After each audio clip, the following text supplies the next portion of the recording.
महत्वपूर्ण सेशन में मैं बहुत हार्दिक अभिनंदन करता हूं, स्वागत करता हूं। आज की चर्चा मैं कुछ दूसरे तरह से प्रारंभ करना चाहता हूं। मेरा उद्देश्य ये है कि हम ये जो हमारे नैतिक मूल्य हैं, जैसे कल हमने क्षमा की चर्चा की थी, आज हमको विनम्र भाव की चर्चा करनी है। तो मेरा उद्देश्य ये है कि हम इन मूल्यों को, इन जीवन मूल्यों पर किसी धर्म दर्शन तक सीमित ना रखें, क्योंकि ये जीवन पर आधारित हैं और प्रत्येक मनुष्य के अंदर ये गुण विद्यमान हैं, उनको प्रकट करने की आवश्यकता है। प्रकट क्यों नहीं कर पाते हैं? क्योंकि हमारा वैसा दृष्टिकोण नहीं है, हम उतनी मेहनत नहीं करना चाहते हैं, उस पर विचार नहीं करना चाहते हैं। इस कारण से ये चीज़ें हमारे से दूर होती चली जा रही हैं। कभी कभी हम उनकी कीमत भी नहीं करते, इस कारण भी ये चीज़ें हमसे बहुत दूर हो जाती हैं। आप देखिए, अभी पिछले सेशन में मैंने क्षमा पर चर्चा की थी कि ये हमारा अंतरंग वस्तु स्वभाव है, ये हमारी आत्मा का मूल भाव है और ये विभाव नहीं है। क्रम देखिए कितना अच्छा है कि हम जब क्षमा धारण करते हैं तो सबसे बड़ी बात है उसमें हम प्रायश्चित्त करते हैं। यानी क्षमा का अर्थ होता है अपने दोषों को देखना। जिस दिन हम खुद की गलतियां देखना शुरू कर देंगे, उस दिन से ही हमारे अंदर मृदुता का भाव भी प्रारंभ हो जाएगा। पिछले सेशन से इसका बहुत गहरा संबंध है और हम जो ये चर्चा कर रहे हैं वो अपने जीवन परिवर्तन के लिए कर रहे हैं। हमारा जब तक हृदय परिवर्तित नहीं होगा तब तक हमारा जीवन परिवर्तित नहीं होगा। अंदर से वो बात आनी चाहिए। कल मैंने थोड़ा ज़्यादा कह दिया था कि ये सारे बाहर के क्रियाकांड व्यर्थ हो जाते हैं यदि हमारा अंतरंग नहीं बदलता है। मनुष्य में यदि परिवर्तन नहीं आ रहा है तो इसका मतलब है उसके सारे क्रियाकांड व्यर्थ हैं। माने क्रियाकांड का उद्देश्य है कि मनुष्य अंदर से परिवर्तित हो जाए। जो भी रिचुअल्स हम लोग करते हैं धर्म के नाम पर, संस्कृति के नाम पर, उन सब का एक पावन उद्देश्य ये है कि व्यक्ति बदलना चाहिए। अगर हम किसी महात्मा के प्रवचन सुन रहे हैं तो उसका उद्देश्य है कि मनुष्य में परिवर्तन होना चाहिए।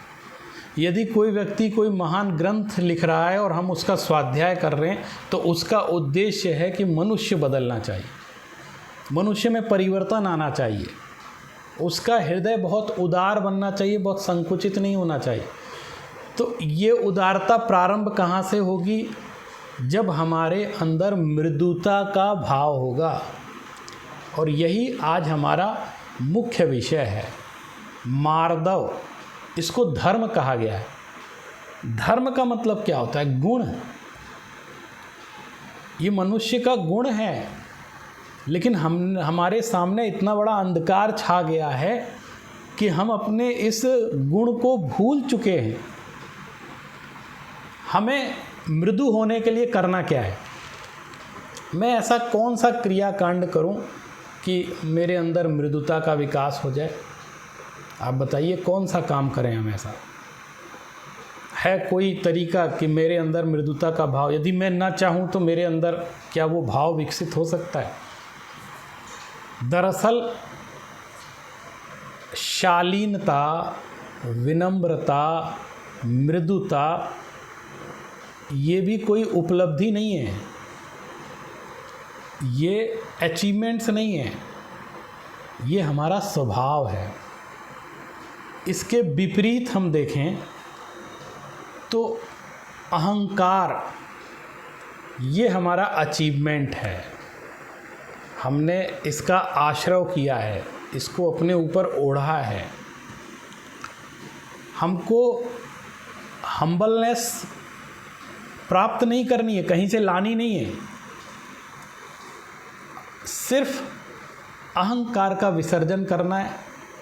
और जैसे ही वो अहंकार विसर्जित हो जाएगा, अंदर से मृदुता खेलने लगेगी, उसकी बरसात होने लगेगी, वो अपने स्वरूप में प्रकट हो जाएगी। इसलिए चाहे कोई भी दर्शन हो, जितने भी इस विश्व में आध्यात्मिक प्रवक्ता हुए हैं, जो ऋषि मुनि हुए, उन्होंने एक ही बात कही है कि खुद को देखो। जब हम खुद के दोषों का दर्शन करने लग जाते हैं तो हमारे अंदर मृदुता का भाव कैसे प्रकट होने लगता है, इस पर विचार करिए।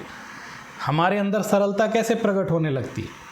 हम निरहंकारी क्यों हो जाते हैं? क्योंकि जब हम अपने दोष देखते हैं तो हमें दूसरा कोई दोषी दिखाई नहीं देता है, या यह दूसरा व्यक्ति जो दोष युक्त है वो हमको हमारे समान दिखाई देने लगता है। अहंकार कब आता है? जब हम सिर्फ दूसरों का दोष देखते हैं, क्योंकि दूसरों के दोष देखने से हमें अपनी निर्दोषता का अहंकार बढ़ाने में मदद मिलती है। इसलिए ये बात कही जाती है, ये हम इसका अभ्यास कर सकते हैं कि हम कितने दोषी हैं। रहीम का एक बहुत अच्छा दोहा मुझे बहुत पसंद है। दोष परायो देख करी चलहि हसंत हसंत, और अपनो याद ना आवई जाको आदि ना अंत। रहीम हो, कबीर हो, इस तरह की बात क्यों कर रहे हैं? क्योंकि हम दूसरों के दोष को देख करके हम अहंकार से ग्रसित हो जाते हैं, क्योंकि हमने खुद को नहीं देखा है। दूसरों का इतना सा दोष दर्शन हमको बहुत बड़ा दिखाई देता है। दूसरे के आँख में पड़ा हुआ तिनका भी हम खोज लेते हैं, और अपनी आँख में लट्ठा भी पड़ा हो तो हमको दिखाई नहीं देता, क्योंकि हमारी दृष्टि पर में है, स्व में नहीं है। तो क्रम कितना अच्छा है कि हमने पहले क्षमा भाव को धारण किया है, और क्षमा में सबसे पहली बात कहेगी प्रायश्चित, प्रतिक्रमण।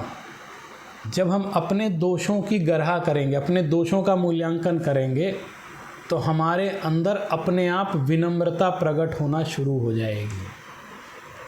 और इसकी आवश्यकता क्यों है? इसकी आवश्यकता ये इसलिए भी है क्योंकि हम निरंतर विकासशील हैं, हम आगे बढ़ना चाहते हैं, ज़िंदगी में कुछ प्राप्त करना चाहते हैं। और अगर आप कुछ सीखना चाहते हैं, प्राप्त करना चाहते हैं, तो आपके अंदर विनम्रता का भाव होना बहुत आवश्यक है। व्यक्ति जब अपने अहंकार को दूर करता है तभी वो किसी से कुछ सीख पाता है। आपको दूसरे से सीखना है, एक बच्चे से भी आपको नई सीख मिल सकती है, लेकिन उसके लिए आपको अपने अहंकार का विसर्जन करना पड़ेगा। यदि मेरे अंदर अहंकार होगा तो मैं किसी दूसरे की सुन नहीं सकता। कितनी भी अच्छी बात बताएगा, मुझे उसमें दोष ही दोष दिखलाई देंगे। और जब हम दोष दर्शन करेंगे तो हम उससे कुछ सीख नहीं पाएंगे, क्योंकि मुझे चारों तरफ वो व्यक्ति दोषी दिखलाई देता है, उसकी हर बात में दोष दिखलाई देता है। इसलिए ये बहुत आवश्यक है अहंकार के विसर्जन के लिए कि हम अपने दोषों को देखें। यदि दूसरों के दोषों को ही देखते रहेंगे तो हमारा अहंकार का विसर्जन नहीं हो पाएगा, अहंकार और बढ़ता चला जाएगा। इसके लिए इस बात पर विचार करना बहुत आवश्यक है कि वास्तव में ये मार्दव शब्द आया कहाँ से, मृदुता का भाव। एक बात मैं पूछना चाहता हूँ, मान शब्द है, तो मान का विलोम शब्द क्या होगा, अपोजिट मीनिंग क्या होगा इसका? कौन सा वर्ड है जो मान के विपरीत शब्द हम प्रयोग कर सकते हैं? हो सकता है आप में से कई लोग कहें मान का विपरीत है अपमान, अधिकतर कई लोग कहते भी हैं ऐसा, लेकिन विचार करिए, क्या मान का विपरीत अपमान होता है? मान का यदि विपर्यय देखेंगे, उसका विपरीत शब्द देखेंगे, तो वो आएगा मार्दव, मृदुता। अपमान मान का विपरीत नहीं है, अपमान मान का ही एक अंश है। आप समझ लो, मान के दो भेद हैं, हम उसको डिवाइड करके देखते हैं, बात को समझना है। और इसीलिए हम लोग आज यहाँ इस सेशन में बैठे हैं कुछ सीखने के लिए। और ये बात भी मान लीजिए कि आप अगर मुझे सुन रहे हैं और कुछ सीख रहे हैं, तो आपने अपने मान का विसर्जन किया है। आप में से कितने लोग होंगे जो मुझसे उम्र में बहुत बड़े होंगे, बहुत बड़े बड़े पद पर होंगे और अच्छी खासे शिक्षाविद होंगे, जो बहुत ज्ञान रखते हैं, बड़ी बड़ी डिग्रियां जिनके पास, फिर भी वो मुझे सुन रहे हैं। इसका मतलब कहीं ना कहीं उन्होंने अपने मान को संवरित किया है, उसको संकुचित किया है, अहंकार का विसर्जन किया है। तो मान शब्द के दो रूप हैं, एक है सम्मान और एक है अपमान। जैसे हम लोग आश्रव के दो भेद कर लेते हैं, एक पुण्याश्रव और पापाश्रव हैं, दोनों ही आश्रव, तो दोनों ही एक जैसे हैं आश्रव की दृष्टि से। इसी तरह हम लोग मान के दो भेद करते हैं, एक सम्मान और दूसरा अपमान। लेकिन इन दोनों भेदों में हमको पहला भेद बहुत पसंद है और दूसरा भेद हमें पसंद नहीं है। यदि व्यक्तिगत रूप से हम बात को लें, तो हमें सम्मान तो बहुत पसंद है, अपमान पसंद नहीं। जबकि सम्मान अपमान से भी ज़्यादा घातक है, क्योंकि सम्मान में हमें मान दिखलाई नहीं देता है, उसका हमने बहुत अच्छा शब्द बना लिया है, सत विशेषण उसके साथ जोड़ लिया है। सम्मान माने ये अच्छी चीज़ है, अच्छा मान है। इसको थोड़ा ऐसे गहराई से समझेंगे कि कहीं कीचड़ पड़ा हुआ है और आप ये भेद करें कि ये अच्छा कीचड़ है और ये बुरा कीचड़ है, तो हम क्या करें इसको? आप नाम अच्छा रख देंगे तो क्या कीचड़ अच्छा थोड़ी हो जाएगा? ये भूल हम लोग इसलिए करते हैं, हम अपने आप को भुलावा देने के लिए, कि जो चीज़ मुझे पसंद होती है उसको एक अच्छा नाम दे देते हैं, ताकि हमारे मान की पूर्ति होती रहे, हम संतुष्ट रहें, हम कहीं परेशान ना हो। इस दृष्टि से हम एक अच्छा नाम दे देते हैं ताकि वो काम करने में हमें दिक्कत ना हो। तो हम अपनी सुविधा का ध्यान रखते हैं, जबकि सम्मान और अपमान दोनों ही मान के दो रूप हैं। और वह व्यक्ति जो सम्मान और अपमान, जिसके लिए कोई मायने नहीं रखते, जो बिल्कुल ऋजुता सरलता की कोटि में आ गया है, विनम्रता की कोटि में आ गया है, वह इस बात से सहज हो जाता है, दोनों से परे हो जाता है। इसलिए कहा जाता है कि जो जिनका आध्यात्मिक स्तर बहुत ऊपर उठ गया है, जो साधना में बहुत ऊपर उठ गए हैं, वो मान अपमान से परे हो जाते हैं। कैसा भी हो, क्रोध भी नहीं आएगा उनको, अहंकार भी नहीं होगा। क्यों? कोई गाली दे दे, कुछ कर दे, तो भी उनको परेशानी नहीं होती है, वो उसके साथ भी वही समत्व की भाव रखते हैं। मृदुता इसको कहते हैं। ये हमारे दैनिक जीवन में क्यों आवश्यक है, थोड़ा उस पर भी विचार कर लें। इसकी दार्शनिक चर्चा तो बहुत हो जाती है, लेकिन ये जीवन में कैसे काम करता है उस पर थोड़ी चर्चा बहुत आवश्यक है।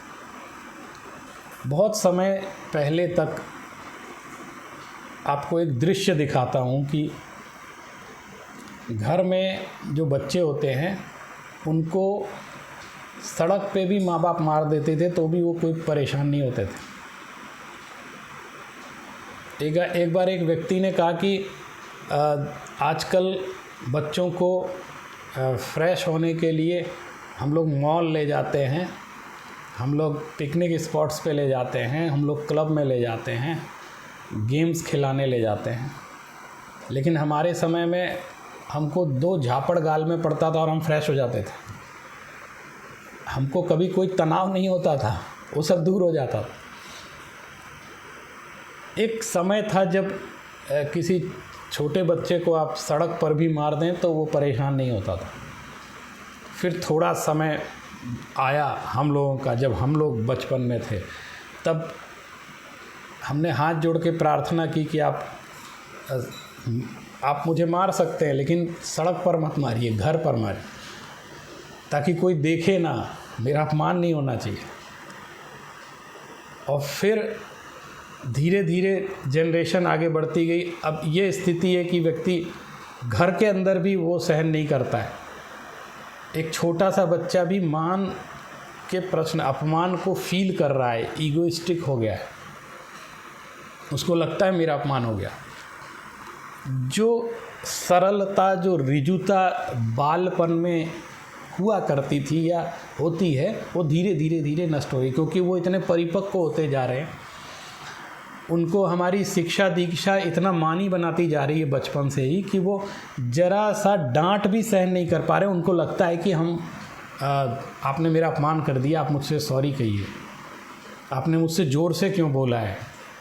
मतलब एक सहज व्यवहार भी जीवन से धीरे धीरे धीरे ख़त्म होता जा रहा है। इतने प्रवचन होते हैं, हम कितनी बातें करते हैं, कितने मेडिटेशन कैंप लगते हैं, लेकिन इसके बावजूद भी अहंकार का स्तर धीरे धीरे बढ़ता ही जा रहा है, कम नहीं हो रहा है।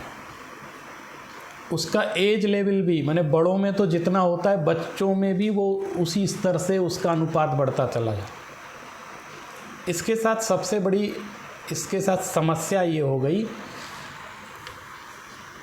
कि पावर ऑफ टॉलरेंस, इसकी कमी आ गई है। हम सहनशील नहीं हो पा रहे हैं, ईगो हमारे बीच में आ जाता है, तो व्यक्ति किसी के साथ काम भी नहीं कर सकता, किसी की सुन नहीं सकता। मुझे किसी की नहीं सुननी है, मैं सब कुछ जानता हूँ। कोई ऐसा कैसे हो सकता है जो मुझसे ज़्यादा जाने। आप देखिए, गुरु के पास शिष्य कब बैठता है? जब उसको हम्बलनेस कब आती है उसके अंदर? जब उसको लगता है कि गुरु जी मुझसे ज़्यादा जानते हैं और मुझे इनसे ज्ञान प्राप्त करना है, तो विनम्रता से बात शुरू करता है। तो गुरु सबसे पहले ये परीक्षण करता है कि ये विनम्र है कि नहीं है, क्योंकि विद्या ददाति विनयम विनयात याति पात्रताम। पात्रता ही विनय से आती है, एलिजिबिलिटी टेस्ट है ये। अगर आपके अंदर विनम्रता नहीं है तो आप ज्ञान प्राप्त कर ही नहीं सकते हैं, कुछ सीख ही नहीं सकते हैं। ज्ञान की पहली शर्त है हम्बलनेस, विनम्रता। आप हाथ जोड़ेंगे तब आपको ज्ञान की प्राप्ति होगी। आप सिर पर चढ़ेंगे तो ज्ञान प्राप्त नहीं कर सकते हैं।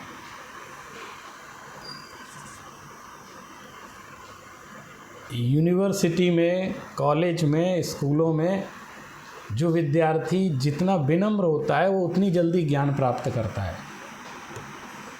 आप अगर किसी टीचर के सिर पर बंदूक लगा करके कहेंगे कि मुझे ज्ञान दो, तो वो आपको ज्ञान दे पाएगा? वो जो जानता है वो भी भूल जाएगा। आप जब उसके चरणों में बैठेंगे हाथ जोड़कर, तो वो उसके अंदर ऐसा भाव आएगा कि मैं इसको जितना मेरे पास है ये सर्वस्व समर्पित कर। टेस्ट, एलिजिबिलिटी टेस्ट ऐसे नहीं होता है। एंट्रेंस टेस्ट इस तरह के नहीं होते हैं। एंट्रेंस टेस्ट तब होता है जब आपकी विनम्रता का परीक्षण होता है। मल्टीपल चॉइस में से एक चॉइस सिलेक्ट करके आप एंट्रेंस क्लियर कर दिया तो आप एलिजिबल नहीं हो गए ज्ञान प्राप्ति के लिए। वो तो एक प्रोसेस है, एक लीगल प्रोसेस है आपको एडमिशन के लिए, और वो एडमिशन का प्रोसेस नहीं है, वो छँटनी का प्रोसेस है। क्योंकि मुझे लोग छांटने हैं बहुत ज़्यादा है, तो कैसे छांटें? तो कुछ इस तरह की बातें करो, ऐसे क्वेश्चन पूछो कि कम लोग आ जाएं। वो पात्रता की परीक्षा नहीं है, एलिजिबिलिटी टेस्ट नहीं है, वो रिजेक्शन टेस्ट है। सिर्फ हटाए जा रहे हैं लोग। असली पात्रता तब विकसित होती है ज्ञान की, जब हमारे अंदर विनम्रता का भाव विकसित होगा। वो ही व्यक्ति सीख सकता है जो इतना विनम्र हो जाए कि गुरु का मन करे कि मैं सारा ज्ञान इसको दे दूँ, उसके मन में आ जाना चाहिए, आपके कहने से नहीं आएगा, उसके अंदर ये भाव विकसित हो जाएगा अपने आप, आपकी विनम्रता देखकर कि मेरे, और जिस दिन गुरु के मन में ये भाव अपने आप आ जाएगा, उस दिन आपको ज्ञान की प्राप्ति शुरू हो जाएगी और आप ज्ञान प्राप्त कर लेंगे, और इतना ज्ञान प्राप्त कर लेंगे जो गुरु से भी ज़्यादा हो सकता है। बहुत प्रसिद्ध उदाहरण है द्रोणाचार्य का, आपने देखा होगा, एकलव्य का। एकलव्य ने क्या किया, वो चाहता तो कोर्ट में केस कर सकता था द्रोणाचार्य के खिलाफ, आज के टाइम में हो जाता, इन्होंने मुझे मना कैसे किया, राइट टू एजुकेशन, मुझे भी शिक्षा का अधिकार है, आप पक्षपात कैसे कर रहे हो, सिर्फ बड़े लोगों को शिक्षा दे रहे हो, मुझ जैसे छोटे व्यक्ति को शिक्षा नहीं दे रहे हो। शिक्षा प्राप्ति का ये तरीका अपनाता हो आज के समय में। लेकिन उसने किया क्या, आप जरा एकलव्य की बात को ध्यान से समझो। गुरु ने दुत्कार दिया, लेकिन उसने उनके दुत्कार को आशीर्वाद के रूप में लिया, कुछ नहीं कहा, चला गया।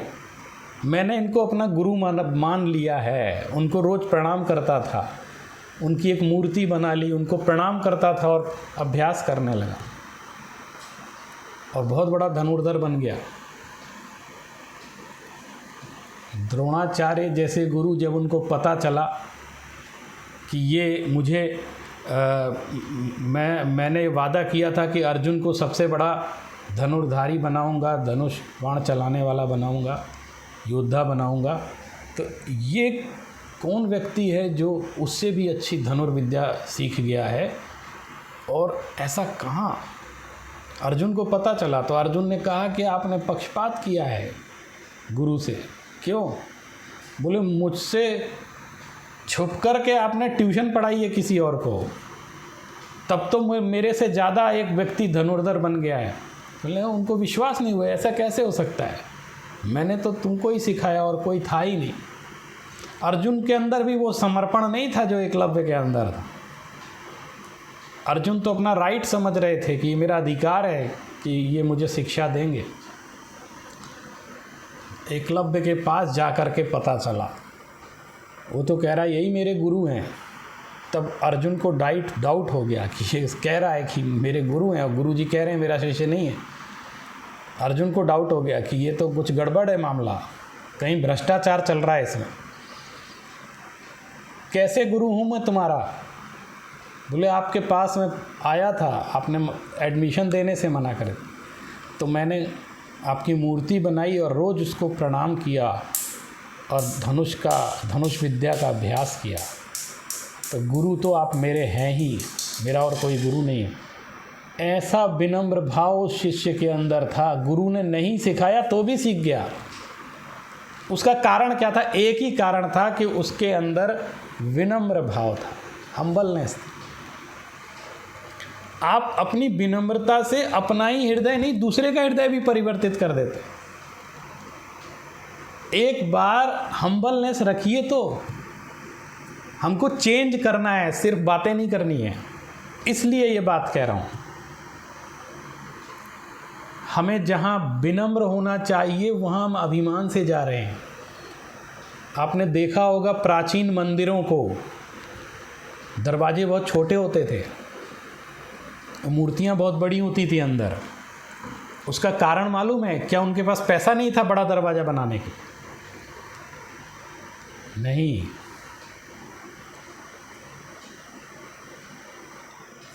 सिर्फ इसलिए छोटे दरवाजे बनाए जाते थे कि झुक के जाओ। राजा भी आए अगर भगवान के दरबार में तो अहंकार का त्याग करके आए। मैं राजा हूँ, राजा बनकर ना आए, उसको अपना मुकुट नीचे झुकाना पड़ेगा। एक बार तो कितना भी अहंकारी होगा, अगर अंदर आना है तो एक बार सिर झुकाना पड़ेगा। इसलिए छोटे दरवाजे बनाते थे। आज हम लोग बहुत बड़े बड़े दरवाजे बना रहे हैं क्योंकि हम झुकना नहीं चाहते हैं, झुक के नहीं जाना चाहते हैं। ये प्रतीक था कि व्यक्ति झुक के जाएगा, नमस्कार करेगा, तब पहुँचेगा, तब उसको धर्म की उपलब्धि होगी। पहले विनम्रता आएगी, उसके बाद धर्म उसके अंदर आएगा। जो साधन अहंकार को दूर करने के लिए हमारी समाज ने, हमारी धर्म ने, हमारी संस्कृति ने विकसित किए थे, वो साधन ही आज अहंकार की बढ़ोतरी के सबसे बड़े साधन बन गए हैं। हम घर पे रहते हैं तो अहंकार में उतने नहीं रहते हैं, हम जब स्टेज पर जाते हैं तो अहंकारी हो जाते हैं। मंदिर में जब 4 लोग मिल जाते हैं तो वो अहंकारी हो जाते हैं। किसी धर्म स्थान पर इकट्ठे होते हैं तो अहंकारी हो जाते हैं। जहाँ हमें निरहंकारिता की शिक्षा प्राप्त होनी थी, जहाँ हमें मृदुता का प्रशिक्षण लेना चाहिए था, हम वहीं पर जाकर अपनी इस कषाय का विकास कर रहे हैं। सबसे बड़े साधन बने हुए इस समय अहंकार को पुष्ट करने के। इसलिए इस बात को विचार करने की आवश्यकता हमारे अंदर आ गई। अहंकार, एक बार ये विचार करें किस चीज़ का करना चाहिए, क्या है हमारे पास। हमारे प्राचीन शास्त्रों में तरह तरह के श्लोक कहे हैं, गाथाएं कही हैं। उन्होंने एक रिसर्च करके कुछ बिंदु इकट्ठे किए, हमारे ऋषि मुनियों ने, सब ने, कि लोग इन बिंदुओं के आधार पर अहंकार करते हैं। उन्होंने कहा 8 प्रकार के मद होते हैं, 8 बिंदुओं पर चर्चा करने। सबसे पहले कहा ज्ञान। एक ज्ञान ऐसी चीज़ है जिसके आधार पर सबसे ज़्यादा अहंकार होता है। 4 किताबें क्या पढ़ ली, सीना तान के घूमने लगते हैं। और सबसे बड़ा अहंकार उसमें ये होता है कि दूसरों को अज्ञानी समझने लगते हैं। ये सब अज्ञानी है। हमारे गुरुजी एक बात बोलते थे कि संसार में हर व्यक्ति को ये लगता है कि इस पूरे विश्व में मात्र 1.5 अकल है। 1.5, आप लोग 1.5 का मतलब समझते हैं ना, 1.5। पुरानी भाषा में 1.5 बोलते हैं। 1.5 अकल है, 1.5। उसमें एक तो मेरे पास है और आधे में ये पूरी दुनिया है। पूरी दुनिया का काम चल रहा है आधी अकल से। सिर्फ 1 अकल जो है, 1 भाग पूरा मेरे पास है, मैं तो बहुत ज्ञानी हूँ। ऐसा हर व्यक्ति विचार करके चल रहा है, ये उसका अहंकार है। इसलिए वो किसी की सुन नहीं रहा है, सिर्फ अपनी अपनी कह रहे हैं। हम दूसरे की तभी सुन पाते हैं जब हम अपने अहंकार का विसर्जन कर पाते हैं। तो ज्ञान का अहंकार हो जाता है। ज्ञान होना बहुत कठिन है, लेकिन ज्ञान का अहंकार होना बहुत आसान है। वो कब हो जाता है हमें ही पता नहीं चलता। अपने अहंकार को हम कैसे देखें, ऐसी भी कोई कला विकसित करें क्या हम? क्योंकि मैं ये रिसर्च कर रहा हूं कि अहंकार को कैसे खुद के अहंकार को कैसे देखा जाए, क्योंकि दूसरे का तो अहंकार दिखलाई देता है। जो अहंकारी होता है, जो मानी होता है, उसके साथ सबसे बड़ी प्रॉब्लम ये है कि वो ये बात स्वीकार ही नहीं करता है कि वो मानी है, अहंकारी। यानी अपने दोषों का दर्शन ही नहीं हो पा रहा है। तभी तो वो विनम्रता का भाव है, हम्बलनेस का भाव है, वो इस चीज़ को स्वीकार ही नहीं कर पा रहा। जिस दिन स्वयं के अहंकार का दर्शन हो जाएगा, उस दिन वो अहंकार दूर होना शुरू होगा। सबसे पहले उसको जानना जरूरी है, आइडेंटिफिकेशन। हम कैसे जानें? क्योंकि मेरे अंदर जो अहंकार है, उससे जो पीड़ित हो रहा है उसको पता है मेरे अंदर कितना अहंकार।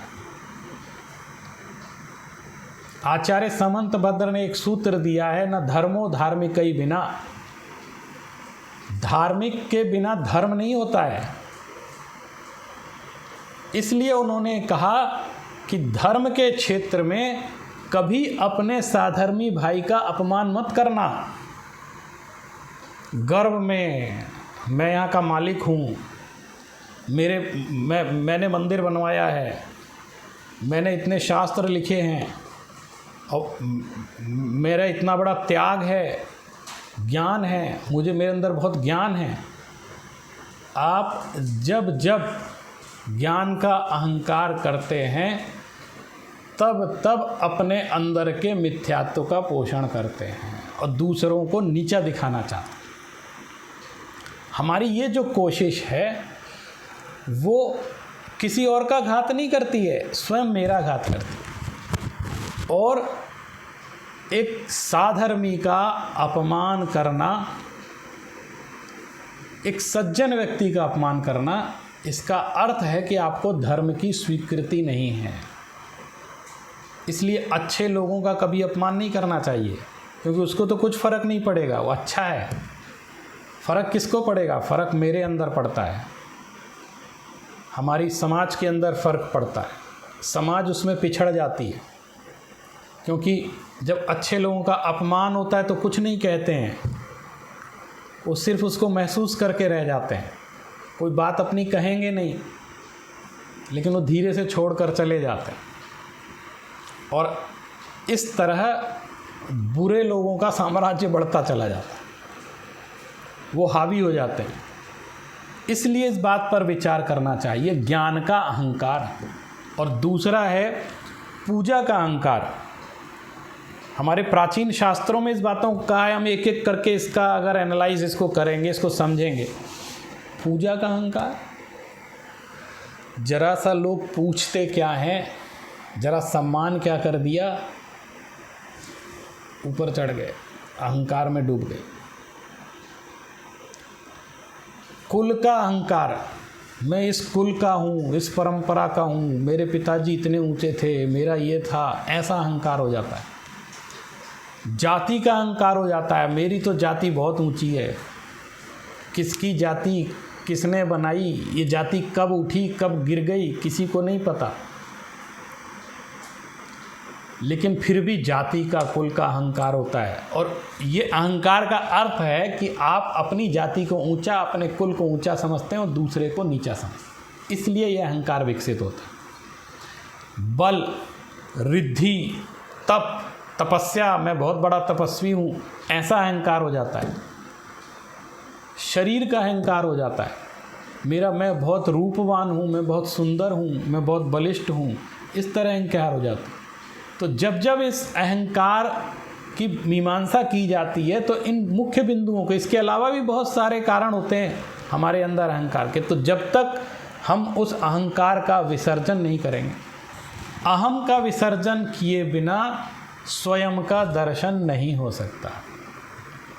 अपनी आत्मा का साक्षात्कार वही व्यक्ति कर सकता है जो अहं माने मैं, बकरी नहीं बनना है हमको मैं करते हुए, क्योंकि हम मैं ऐसा, मैंने ये किया, मैंने वो किया, इसमें डूबे रहते हैं, इसलिए आत्मा का साक्षात्कार नहीं हो पाता है। स्वयं का साक्षात्कार करने के लिए, अपनी शुद्ध आत्मा के दर्शन के लिए हमको अहंकार का विसर्जन करना ही पड़ेगा। होता क्या है, हर व्यक्ति ये समझता है कि लोग मुझसे डरते हैं, जबकि लोग बहुत चतुर हैं, वो डरते नहीं हैं। लोग कीचड़ से बचकर चलते हैं ताकि उनके पैर खराब नहीं हो जाएं। कुछ बोलते नहीं हैं, कीचड़ को गाली नहीं देते हैं, कीचड़ का अपमान नहीं करते हैं, सिर्फ चुपचाप बगल से निकल जाते हैं। और कीचड़ को ये लगता है कि लोग मुझसे डरते हैं, देखो मैं पड़ा हुआ हूँ, लोग मुझसे दूर भाग रहे हैं। उसको ये अहंकार हो जाता है कि लोग मुझसे डरते हैं, मेरी डिक्टेटरशिप चल रही है, लोग मुझसे डर रहे हैं। इस तरह का अहंकार कीचड़ को ही हो सकता है, फूलों के अंदर इस तरह का अहंकार नहीं होगा। इसलिए हम इसके स्वरूप को समझें कि विनम्रता एक ऐसा गुण है, यदि मनुष्य के अंदर वह विकसित हो जाता है तो वो अपना हृदय भी परिवर्तित करता है और दूसरे के हृदय को भी जीतने का काम कर लेता है। ये मनुष्य का गुण है, इसका संबंध किसी जाति, किसी धर्म, किसी मजहब से नहीं है। प्रत्येक व्यक्ति जो विनम्रता का अभ्यास करते हैं, जितना ज़्यादा हम्बल हम होंगे उतना ही ज़्यादा अपने खुद के करीब आने का प्रयास करें। और खुद को जानना, अपनी शुद्धात्मा का दर्शन करना, यही मार्दव धर्म है। इसलिए इसको हम विनम्रता के अर्थ में समझते हैं। और खुद को जानना हो तो जीवन में अहंकार का विसर्जन बहुत आवश्यक है। धन्यवाद।